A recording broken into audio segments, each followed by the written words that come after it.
আসসালামু আলাইকুম। আমি ডাক্তার এনাম আহমেদ রিপন, অর্থোপেডিক্স বিশেষজ্ঞ ও ট্রমা সার্জন। আজকে আপনাদের সাথে মেরুদণ্ডের বিভিন্ন সমস্যা নিয়ে আহ, কথা বলতে চাচ্ছি। এটা আমাদের মেরুদণ্ডের দুইটা কশেরুকা, হ্যাঁ, ভার্টেব্রা বলি আমরা ইংলিশে, লাম্বার ভার্টেব্রা। তো এই দুইটা কশেরুকা বা ভার্টেব্রার মাঝখানে একটা ডিস্ক থাকে। এই মেরুদণ্ডের যত জটিলতার সবচেয়ে প্রধান কারণ, অনেকগুলো কারণ আছে, তার মধ্যে সবচেয়ে গুরুত্বপূর্ণ যে কারণটা তৈরি হয় সেটা হচ্ছে এই ডিস্কটার জন্য। এই সেই ডিস্ক, যে ডিস্কটা প্রচণ্ড চাপ বা স্ট্রেস বা মেকানিক্যাল যে কোনো কারণে, হ্যাঁ, অতিরিক্ত ওজন বহন করা, অতিরিক্ত চাপ বহন করা কোমরের উপরে, সেক্ষেত্রে আমরা যদি একটু প্রেস করে দেখাই যে অতিরিক্ত চাপ দিলে আমাদের ডিস্কটা কিন্তু চ্যাপ্টা হয়ে যাচ্ছে বা চতুর্দিক থেকে একটু ফুলে উঠছে, এই যে বাইরের দিকে।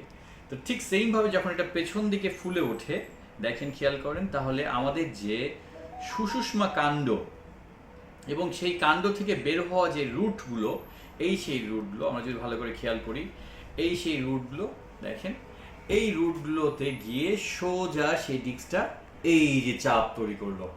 হ্যাঁ, আমরা যদি সুন্দরভাবে দেখতে যাই, এই সেই ডিস্ক এবং তার ভিতরে যে তরলটা আছে বা জেলির মতো অংশটা দেখেন, সেই জেলির মতো অংশটা গিয়ে কিন্তু এই রুটটাকে ব্লক করে ফেলছে। রেডি। তো এই জিনিসটা থেকে মুক্তি পাওয়ার জন্য আমাদের কি করতে হবে? অতিরিক্ত ভার জাতীয় বা আঘাতজনিত বা স্ট্রেস বা চাপজনিত যে কোনো কর্মকাণ্ড বা কাজ থেকে আমাদেরকে সাবধানতা অবলম্বন করতে হবে। আমাদের বাহ্যিক জীবনে কাজকর্ম থাকবেই, চলাফেরা থাকবেই। আমরা জার্নি করার সময় অবশ্যই খারাপ রাস্তাগুলোর ক্ষেত্রে সতর্ক থাকব, যাতে আমাদের শরীরের ভারে বা এই ঝাঁকিতে যেন আমার ডিস্কটা এইভাবে যেন বের না হয়ে আসে বাইরের দিকে বা ফুলে না ওঠে। এই যে ফুলে উঠছে, হ্যাঁ, যেই ফুলে ওঠাটা পরবর্তীতে আমার এই রুট পেইন বা এই রুটগুলো পরবর্তীতে কোথায় যাচ্ছে? পায়ের দিকে যাচ্ছে।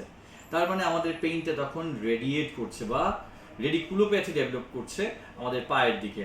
ডান দিকে হলে আমরা ডান পায়ের দিকে যাচ্ছে, বাম দিকে হলে আমাদের বাম পায়ের দিকে যাচ্ছে। ঠিক আছে?